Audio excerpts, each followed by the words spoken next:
What is going on, everybody? It's the Bronson. We're here for NXT review for April 18, 2018. The first set of new tapings for the NXT tapings they did last week. We saw Johnny Gargano kick off the show with his wife and proclaiming he will be challenging Aleister Black in the near future, as well as talking about how good it feels to have his life back and be removed from Tommaso Ciampa, which, in the whole grand scheme of things, the feud between Tommaso Ciampa and Johnny Gargano, in my opinion, is far from over. I will talk more about that later. We had a brutal-looking match between Elias Sullivan and Killian Dane in a no disqualification match. That was a great match there. We had Candice LeRae make her quote-unquote NXT debut, even though she's wrestled in NXT before, just not when she was officially part of NXT. So it was pretty much her push debut, where she actually makes her took on Zelina Vega in her actual debut and what looks like to be her only NXT TV match. So that is sad, because I think Zelina Vega, who looked magnificent in her wrestling attire tonight, could have been used a little bit more. But man, I thought Candice LeRae was like a short woman, because she makes Zelina Vega look completely short, but we'll get to that later as well. We have confirmation that we will have a championship match next week on NXT, as Adam Cole of the Undisputed Era, along with all the other three members, will be at NXT next week for Roderick Strong to hopefully explain why he turned his back on Pete Dunne and why he joined the Undisputed Era. But Adam Cole will put his North American Championship on the line next week against Oni Lorcan. I can't say his name half the time. So NXT is really starting off strong for their first set of tapings. We had ourselves a great show to finish off this wrestling week after we had Monday Night Raw and SmackDown Live with the Superstar Shakeup, night 1 and 2, which was okay. I mean, SmackDown, of course, destroyed Raw when it comes to the Superstar Shakeup. One way or another, Raw just looked so bad after this past Tuesday night. But NXT looks like they have a lot to look forward to.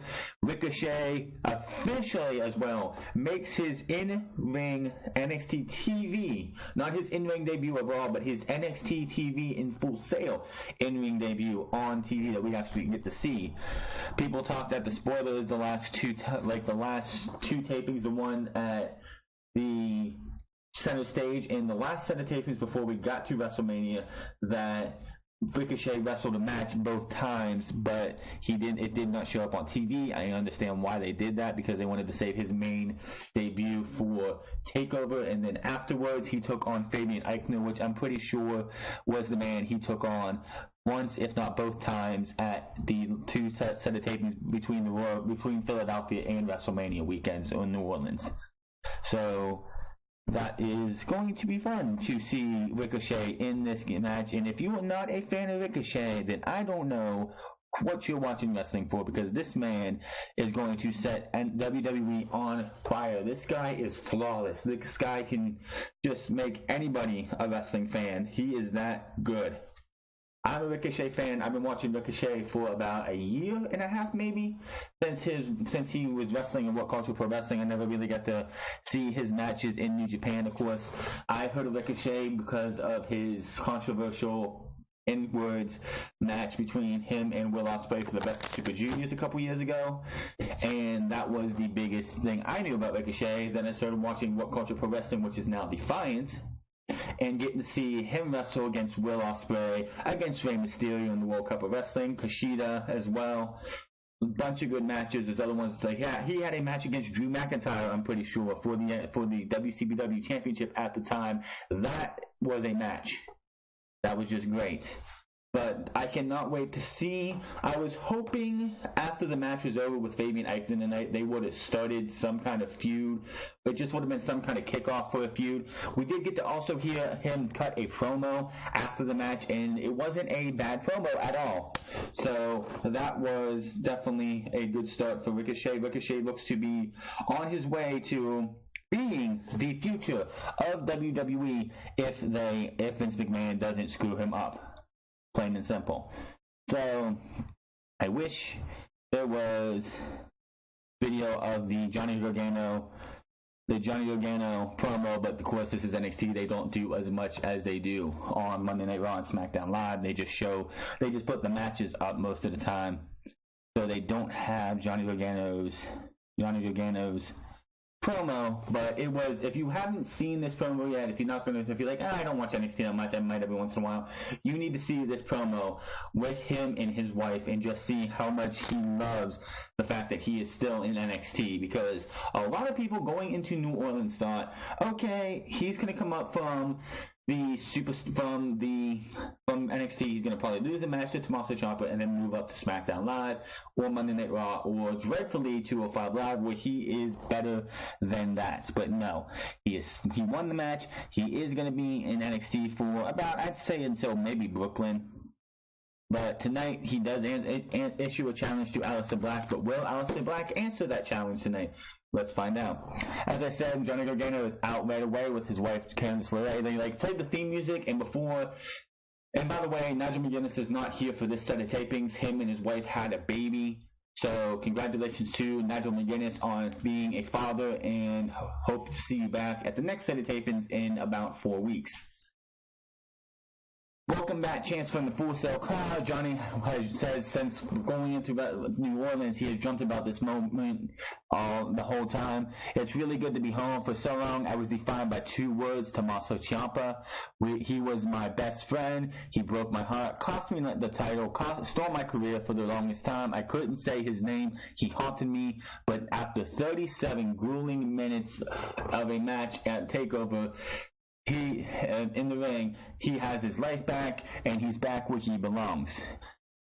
Guys, Johnny Wrestling is back, he says, in NXT, and these past few months have been the toughest of my career, but I'm looking back on it. You guys shoving the signs in his face and chanting my name, which they do at that time. Guys, I would like to thank each and every one of you from the bottom of my heart, he says, for having my back. And to my wife, Candice, I know these past few months have been tough. I wouldn't have been able to do this without you. And he says he loves her. They hug, they kiss. And he's like, okay, now all the mushy crap's over with. I am back, and Johnny and Candice Wrestling have some unfinished business to do before he could say anything else. Candice LeRae grabs the mic and says, and that's right, and I'm going to take care of it tonight when I take on Zelina Vega one-on-one. And if Omos gets involved, Johnny says he will drop him like he did Tommaso Ciampa. Gargano says there's one more place for me to go, and we have a new champion, and you're looking at his first challenger. And I'm Johnny Wrestling, and we are NXT to kick off the show. So, good way to kick off the show. Perfect way to start the show. There was no other way you could start this. If they would have started any other way, it just would have felt like, they dropped the ball here. But to have Johnny Gargano and Candice LeRae come out tonight to kick off the show was the perfect way to start the show. You ended in New Orleans with Johnny Gargano and with Candice LeRae in the ring. That's how you start this show tonight. So, again, NXT from the start of the show, showing WWE how it's done.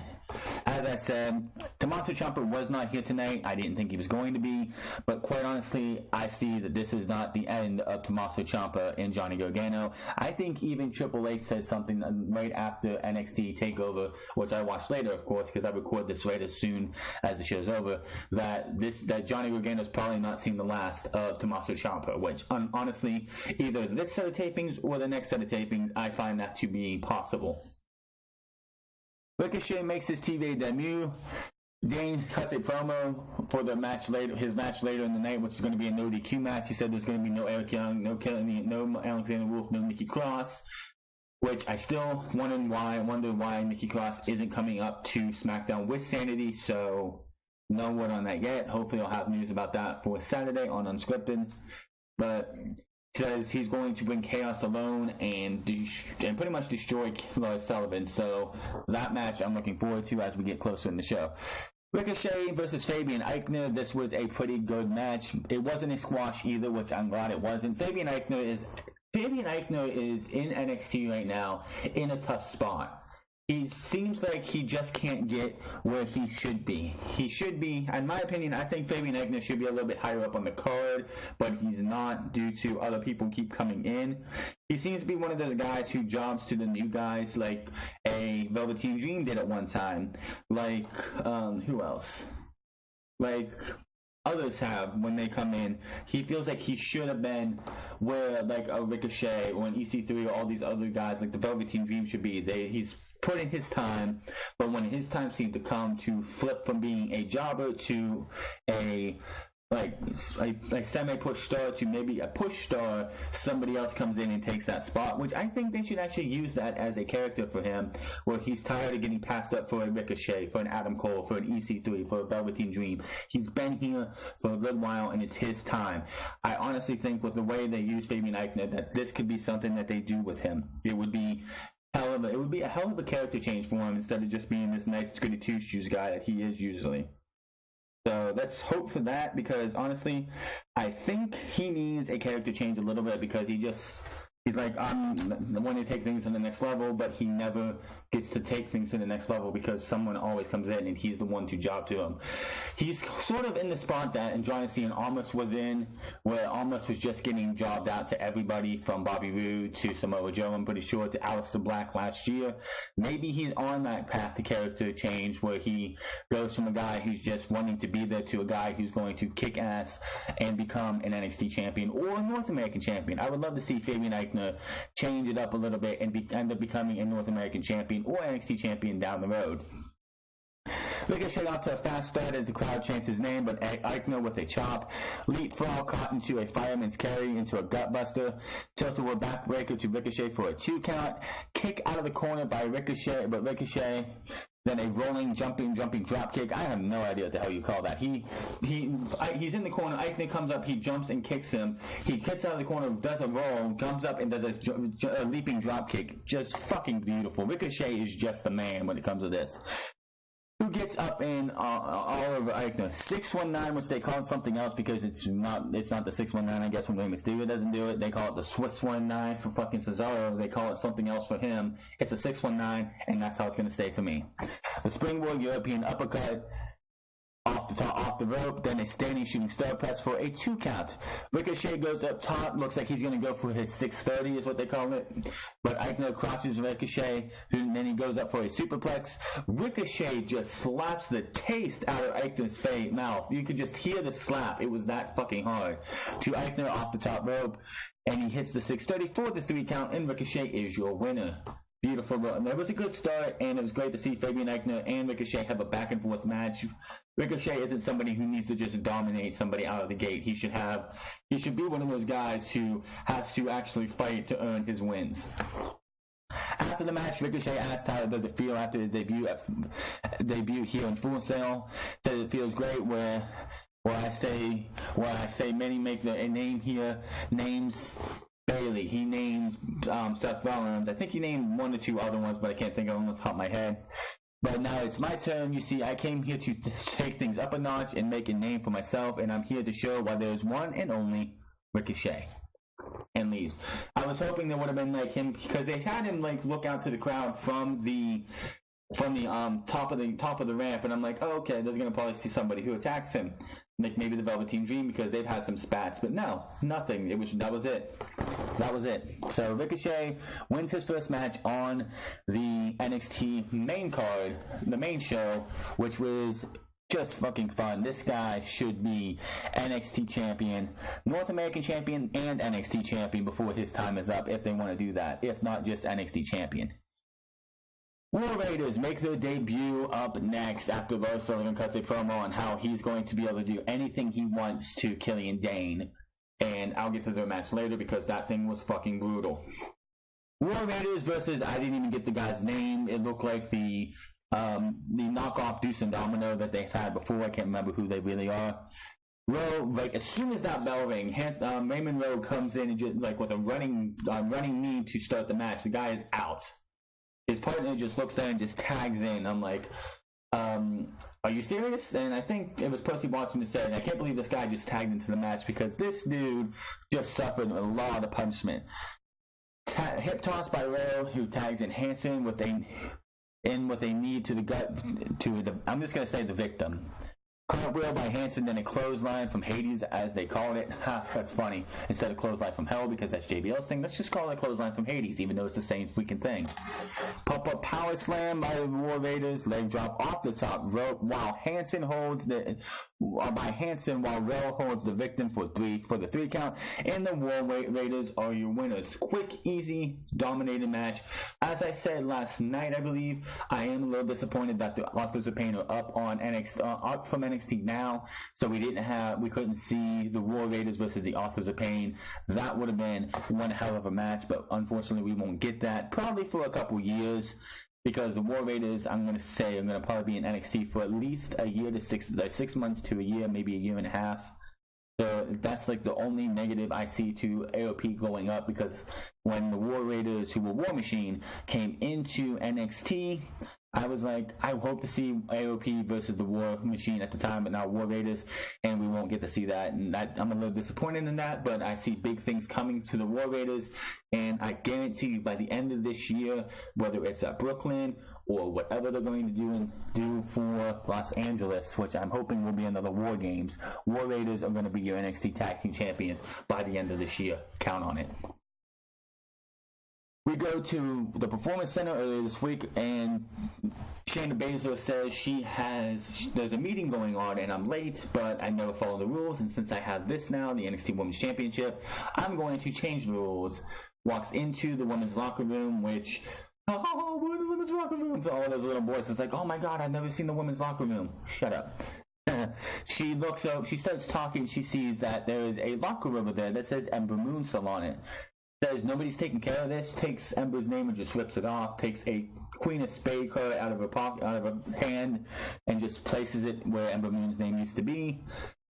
She tells everyone to get behind her or get run over. If you're too scared, then just get the hell out. Dakota Kai walks up and leaves, not wanting to hear anything of this, and then just says, get behind me or get run over, and leaves. So Shayna Baszler is the new sheriff in town until somebody takes her out of the championship. The only person I don't think I saw in there who was still going to be in NXT, I didn't see Nikki Cross or Kairi Sane, so this must have been for everybody else.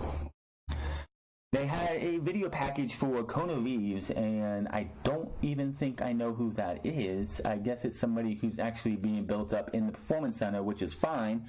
Apparently, he had a match against Rich Swann 2 years ago, and that got interrupted by the Velveteen Dream, maybe last year. So, hey, somebody else. Let's see what he does. They do show earlier today, quote unquote, Pete Dunne being asked about Roderick Strong, said he'll be back in a few weeks, and we can wait till then because he's going to rip Roderick Strong's head off for what he did at New Orleans. Lawrence Sullivan versus Killian Dane in a no DQ match. This was a fucking brutal match. Brutal as can be. And Killian Dane with a nasty headshot to Lars Sullivan. It sounded like bones cracked with that headbutt. It was nasty. Dane sends Sullivan into the steel steps on the outside. Killian Dane gets back in the ring, tries to do a suicide dive, tope suicido, whichever the way you want to pronounce it. Gets caught and shoved into the ring post, and Sullivan with a suplex on the outside. Crossface shots onto Dane from Sullivan, who looks out of it. He's just got him up. He's got him looks like he's going to put him in the camel clutch, and he just grabs his head and just, the crossface shots as they call them. And he just keeps wailing on Dane, and it's like, seriously, the ref could have called the bell right there if he wanted to. Sullivan with the German suplex, and Dane, I thought Dane hurt himself here because Lars Sullivan does a German suplex, and instead of landing on his, where he's supposed to, Killian Dane lands on his right shoulder. It looked bad, but he was fine. Sullivan goes up top and dives onto Dane on the outside. Diving headbutt by Sullivan for only 2 counts. He goes outside, grabs a bunch of chairs, and the crowd chants, "We want tables." He says something like, "We don't need tables" or something, gets back in the ring, and the crowd is booing. From here on, the crowd starts chanting Killian Dane's name like they turned on Lars Sullivan because he didn't get tables like they wanted him to. Sullivan with a chair to the gut of Dane. They beat the hell out of each other more and more. Dane with a running drop kick into the corner to Sullivan. Killian chants from the crowd. he gets him up in the fireman's carry, tosses him down, hits the running senton and then the Vader bomb, which that's an awesome looking combo too. It was a lot more devastating, of course, at New Orleans. That was the best portion of that. Crowd wants saying we want tables. Dane's like shaking his head, goes under the ring and grabs the table, sets it up in the corner. I'm like, okay, usually in WWE rhetoric, if you set up the table, you're the one who goes through it. You're the one who ends up going through it. Not this time. Dane sets the table up in the corner, goes to put Sullivan in the table, but he blocks that and just drops Dane on the mat, puts a chair on him, goes up and dives right into the chair as Dane moves, and I'm thinking, that was a bad idea. Like, I know WWE's had this, like, big problem of concussions happening lately with people, like, wanting to sue WWE for concussions. The diving headbutt needs to be abolished. There was a main thing about, who, name redacted, not going to put that here, what happened with him, and why everyone says everything that happened at the end of their lives is because of the diving headbutt.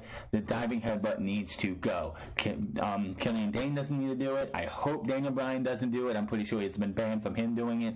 The diving headbutt needs to go. It is too dangerous of a move. Killian Dane moved away from I don't know why he was going up for a diving headbutt, but he had Killian Dane down, put a chair on his chest, goes up to do a diving headbutt. Dane moves, but the chair is still there, and he dives and hits his head right on the steel chair, and it looked like that was painful to Lars Sullivan. Not something we need to see anymore. That's why they took headshots out of the chair, like head chair shots out of WWE, so they need to take the diving headbutt away. Killian Dane goes for the divide, but that is turned into a power slam for a 1 count, only a 1, which Marinello was clear, like, oh my god, a 1 count. Then Dane finally hits the divide onto Sullivan as they crash through the table, and the crowd chants NXT. Lars Sullivan just lays there with the table on top of him, looking like he just died. He just looks like he died. Right there. Dane takes a chair and sets it up and looks to go coast to coast. I was like, there's no way he's going coast to coast. And then, yes, he can do it, but nah.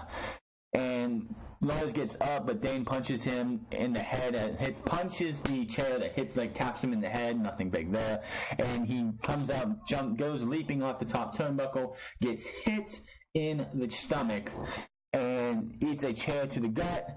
Sullivan drops 2 chairs to the mat, hits a freak accident on the chairs for the win. And but Lars Sullivan is your winner.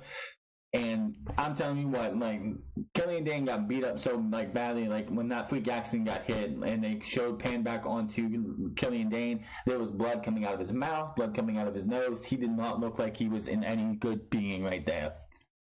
We get a video promo from the Undisputed Era about pretty much on their way to the first, like, a photo shoot with all 4 men, and they're just gloating about how the tag team titles are still theirs, how they knew titles went with the Undisputed and hand in hand, but they didn't realize it would be this great. It was just them, and then of course they said they will be here next week, as well as Adam Cole versus Oney Lorcan for the North American Championship.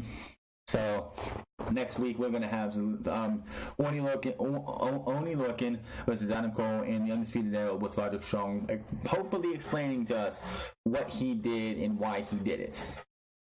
Candice LeRae versus Zelina Vega, and I got to say, Vega looked fucking smoking in her attire. I usually don't get like that, but oh wow, she looked great. Almas comes out, looked like Candice LeRae was going up to finish this match early. Andrade Cien Almas comes out of the crowd, in a suit and everything, then distracts the referee and Candice, allowing Vega to take control. Johnny Gargano, of course, comes out, and it looks like all these two are going to come to blows, but Zelina Vega throws Candice LeRae out pretty much in between these two to stop that. Running knees to Candice LeRae in the corner by Vega for a 2 count. Hammerlock DDT turned into a roll-up for a 2 count for Candice, who gets up and goes wild on Vega in the corner. Mr. Dropkick by Candice LeRae for only a 2 count. Candice and Gargano. This was great because Zelina Vega gets back up. Candice LeRae puts her in her own version of the Gargano escape. And Andrade Cien Almas comes in, but Johnny Gargano also comes in and puts him in the Gargano escape. So both Candice and Johnny have Vega and Almas in the Gargano escape, respectively, and Vega taps out. So Candice LeRae is your winner of this match. Nice little match. It wasn't anything special, but it was nice to see. So I guess that's the end of Vega, like the feud between Andrade Cien and Johnny Gargano. I don't think that's the best way to end a feud between these two, but since he's going to SmackDown, I guess that's the best we can get. Gargano with the mic saying, first of all, that was awesome. Second of all, I said we had one last piece of unfinished business, and that's all over. Aleister Black, I am challenging you for the NXT Championship, and Black's music hits like that. And the new NXT champion walks that aisle and gets to the front, up to the top of the stage. Aleister says, "You want it? Then next week you shall have it." Now, that is how NXT ended, with Johnny Gargano's music playing, and we have two title matches, I guess, going on next week with Johnny Gargano versus Aleister Black, which I honestly don't think that match is actually going to go through, and Adam Cole versus Oney Lorcan for the North American Championship. I say Adam Cole is going to win that one either by DQ. It's either Oney Lorcan will win the match by DQ, or the Undisputed Era will distract Oney Lorcan, and Adam Cole will win with his finisher as well. But as Johnny Gargano said at the beginning of the night, he said he's done. Him and Tommaso Ciampa are done, over with. He has moved on. It's now on to the NXT Championship. I don't see that being fact. I see Johnny Gargano getting like, I don't know if this match is going to happen, like they're going to start the match and then Tommaso Ciampa comes out, or we're going to have Johnny Gargano's music hit and then Johnny Gargano comes out. Like his music hits, Aleister Black's in the ring, his music hits, and Johnny Gargano, and it hits, it plays for a minute, and then it stops, and then they play it again, and then we go to the back, and we see Johnny Gargano getting beat down by Tommaso Ciampa. I don't know. I don't read the spoilers, because what would be the point? What's the fun in that? So we will have to wait and see what happens with the match next week, but honestly, this match is too big for NXT TV, so I honestly don't see them actually going through with this match. When will it be him coming out and getting beat down, him not being able to make it out anyway because Tommaso Ciampa beats him down? I don't see him and Ciampa being over yet. Will they stretch that out to Chicago? I don't know. So not much. We're not going to see much build this time around towards Chicago, but we can get some kind of ideas. Honestly, I think we might see Dakota Kai, and I honestly think it's either going to happen before, during, or before this, at the end of this taping, or before at the next one, where it's going to probably end up being, because Kairi Sane's not there yet, or they're not using Kairi Sane anymore as much. But it looks like we might see Dakota Kai get a championship match against Shayna Baszler, since these two have a feud going on already. For the North American Championship, I'm not sure. Roderick Strong versus Pete Dunne, I think, is going to happen in 2 weeks. When he says he'd be back in a few weeks, I think two is enough. So we'll have to wait and see. And I don't know if Aleister Black is going to. Like I said, I don't see Aleister Black versus Johnny Gargano actually happening, because this is a takeover match, 110%. Plain and simple. This is a takeover match, 110%. So that match is not happening. Where we see Tommaso Ciampa versus Johnny Gargano in a grudge match, where Tommaso with a true loser leaves NXT, where loser ends up coming up to the main roster. I do not know. I am looking forward to see what happens next week. We will have a for sure title match between Oney Lorcan and Adam Cole, and I hope goes at least 15 minutes before shenanigans happen with the Undisputed Era, whether it costs Adam Cole the match in which Oney Lorcan wins by DQ, or Oney Lorcan gets distracted and it costs him the match. I do not know. We'll have to wait and see. I'm looking forward to it. NXT, again, starting off strong with Johnny Gargano and Candice LeRae pretty much getting rid of Zelina Vega and Andrade Cien. I think that's a weak kind of way to end the feud between those two groups, but it's the best they can do with, because Andrade Cien will probably be on SmackDown next week. I don't know. That's going to be interesting to see too. And then the War Raiders, they put the tag team division on notice. I can't wait to see when they're gonna win the tag team titles, but I guarantee they are tag team champions going into 2018. Ricochet, loved his match. Fabian Eichner, I swear Fabian Eichner needs to get a more tough heel attitude. He should be pissed because, again, after months and months of standing on the sideline, this guy is being passed up by Ricochet and EC3, who was not here tonight. They did have a promo for EC3, so I'm pretty sure he'll be used in the next 3 weeks or so. EC3, Velveteen Dream, the War Raiders, and everyone else who's come up, Adam Cole, the Undisputed Era, and Fabian Eichner, who's been here since the Cruiserweight Classic, is being just left behind again. So after his next match, I think he should just come out, it'll probably lose, and then he just beats down whoever it is, comes to the mic and says, I'm sick and tired of being left behind while everyone else, you bring in other guys. I've been here for so long, and I'm not doing anything right, whatever. And he ends up getting this pissed off heel persona. I would really like to see that from him. Next week's going to look great. Hope to see what the heel Roderick Strong that everybody from Cultaholic to What Culture to everyone else seems to talk about this guy. Love to see what he has to do. And we're getting closer. It's 1 week down, and we have at least, I think we have another 2 tapings to go before we even get to TakeOver in Chicago. I could be wrong. But also remember this, that we already know that, if anybody's wondering, is British Strong Style going to take on the Undisputed Era? That's already been set for the UK tournament. 2 nights, 2 nights and 3 nights. Actually, it's 2 nights after TakeOver Chicago. So we have to wait till then, but we know that's coming. So will we see build for that on NXT towards TakeOver Chicago? I have no clue. We'll have to wait and see. This was a great NXT. I'm looking forward to next week. They already set it up as a great one. Gee, WWE, you should take from NXT and do promos for next week.